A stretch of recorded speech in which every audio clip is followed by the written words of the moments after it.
Hi, it's Adewale Ademuwa from StressTherapist.net. In today's video, we're going to be looking at how to cope better emotionally whilst recovering from difficult life experiences. I once worked with a university student who had just experienced a number of huge and painful life-changing difficulties. He was doing his best to hold things together and avoid a nervous breakdown by bottling up the negative emotions he was feeling inside. He believed that if he allowed the negative emotions out, he would become completely overwhelmed, unable to cope with anything, and in effect place a huge threat on finishing his university degree and destroy his career prospects in the future. If you can relate to this experience of bottling things up as a way of holding things together, you would most likely recognize often feeling like you're living life on the verge of breakdown. Sadly, this bottling up approach tends to only make coping with negative emotions 50 times more difficult, at the same time making recovery impossible. Today, in part 2 of our 3-part video series on preventing a nervous breakdown, I will be sharing a more effective approach to coping with you. I will also reveal what I call the crucial point of recovery. You see, how you manage your crucial point of recovery is a massive determining factor in how well you will be able to cope and eventually how well you can recover from the aftermath of a difficult life experience. One important point about coping is that coping is really a good and essential aspect of recovery if done right. However, if you use coping strategies in an unhealthy way, it can become a major problem because the attempts to cope could then hold you back from mentally processing your difficult experiences or your traumatic memories, effectively causing things like PTSD or emotional difficulties to last longer. For example, the act of blocking distressing thoughts and feelings is really a coping strategy which can be effective to some degree, but purely blocking thoughts and feelings alone just tends to intensify and prolong the negative experiences with emotional distress. So, if blocking thoughts alone is not the best way of coping, what is the best way of coping? Let me answer the question by using an analogy. Have you ever come across a liquid solution used for treating wounds called iodine? It looks like dark purple ink and works in a similar way to TCP. Well, iodine is very effective at healing wounds, but boy does it burn.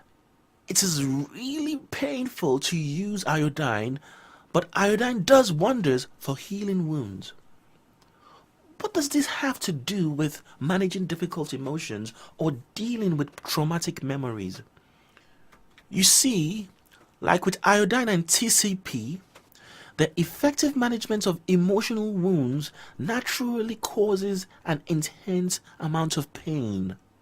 This brings me to my point about the crucial point of recovery. Remember, I said earlier that the way you manage your crucial points of recovery is a massive determining factor in how well you are able to cope and eventually how well you are able to recover. Your crucial point of recovery occurs whenever you are trying to address your difficult experiences or traumatic memory. It is the point at which you begin to feel additional emotional distress or pain. Just as it is with the use of iodine, the emotional pain felt at this point is signaling that you are on the right path of recovery and that you have hit on the problem correctly. Now, how you respond or react to this increased sense of pain is what determines if your efforts to cope or recover remains effective. An important side note. I must highlight here that this is why early stages of an effective therapy tends to be very painful emotionally. Sadly, many people bail out of therapy at this point, concluding that therapy is only making them more unwell. If they had just persevered, they would have found out that the emotional distress doesn't last forever. In fact, in some cases, people stop experiencing the associated emotional distress altogether after 3 to 8 weeks of consistently using effective coping strategies. I'll share a few effective coping strategies in just a bit. But first, remember how in video 1 of this series, I stated that our hippocampus is responsible for helping us make connections between our ongoing experiences and our past experiences.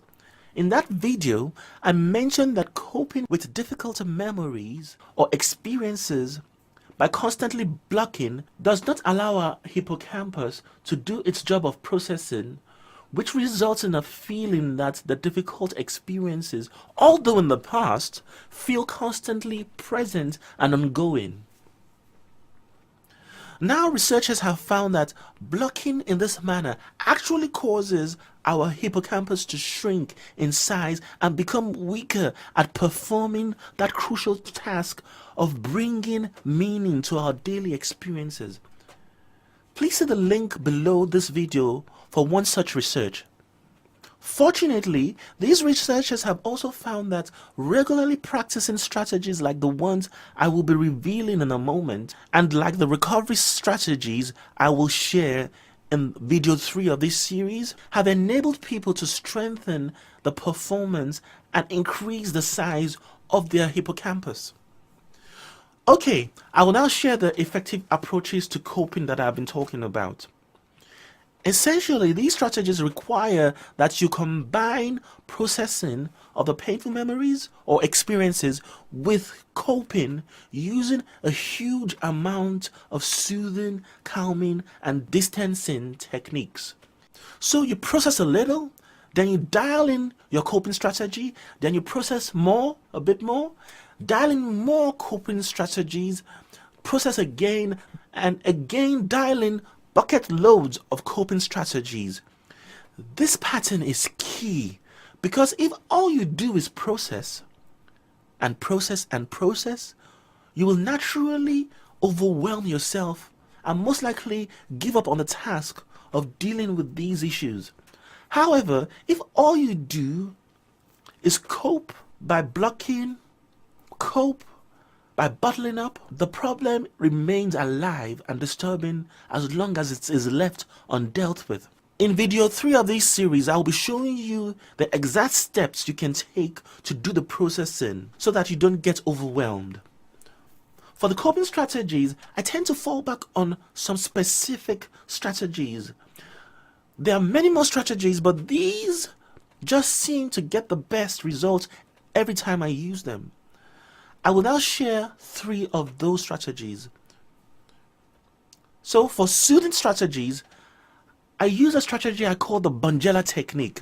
Please see the link below to a tutorial where I took a lady during a live session through using this technique and was able to create a warm, soothing sensation despite the fact that she was talking about a heart-wrenching memory. For calming strategies, I use the attention training technique. Please see the link to this technique below the video. And for distancing techniques, I use a strategy I call the third person viewpoint.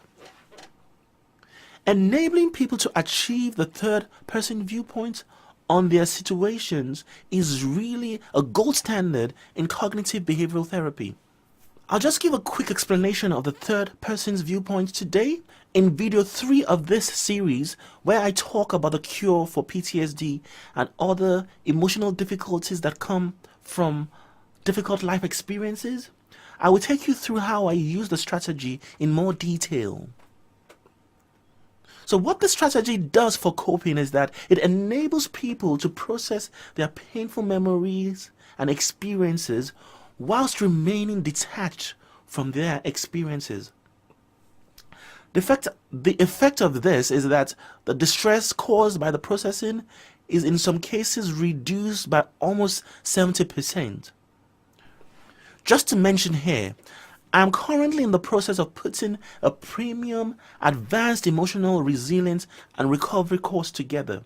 In this course, I will be teaching these and many more effective coping and recovering strategies, which will allow people to have the right set of practical tools for any stressful or emotional situations they are faced with.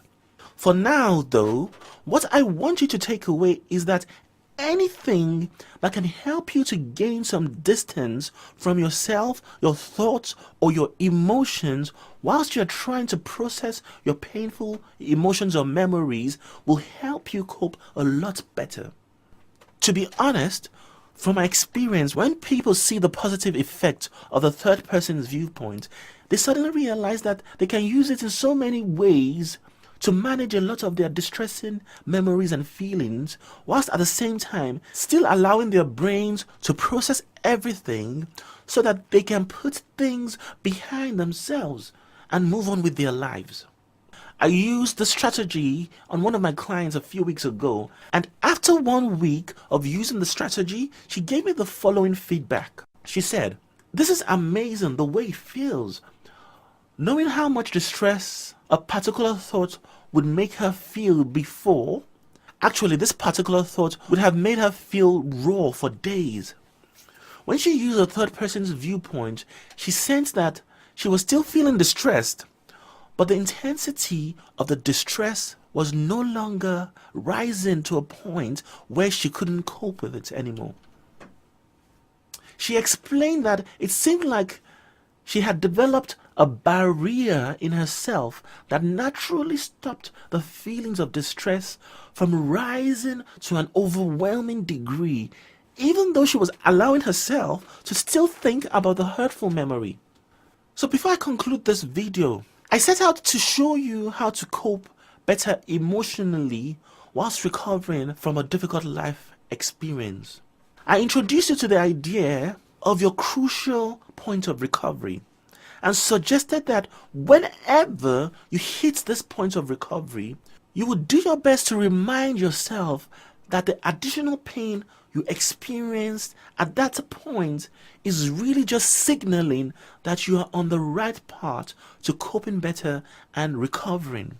I then suggested that the recipe for coping better requires that you follow a repeated pattern of processing a little, then using loads of coping strategies. This is highly essential. At this stage, it's very important that you do the processing and the coping in baby steps. In video 3 of this series, I will be taking you through some of the best approaches used for processing. These techniques will ensure that you do not overwhelm yourself whilst processing. For now though, make sure to watch the videos on the Bonjela technique and the attention training. Spend some time each day practicing those strategies as you'll be using them a lot in video 3. Finally, I must say this. The techniques I share with you today, I give freely. Actually, they are not really free, as I'm holding you accountable to be kind enough to share this information with others. If you have any friend or family member who you know would benefit from this video, I urge you to write them an email and send them a link to the video.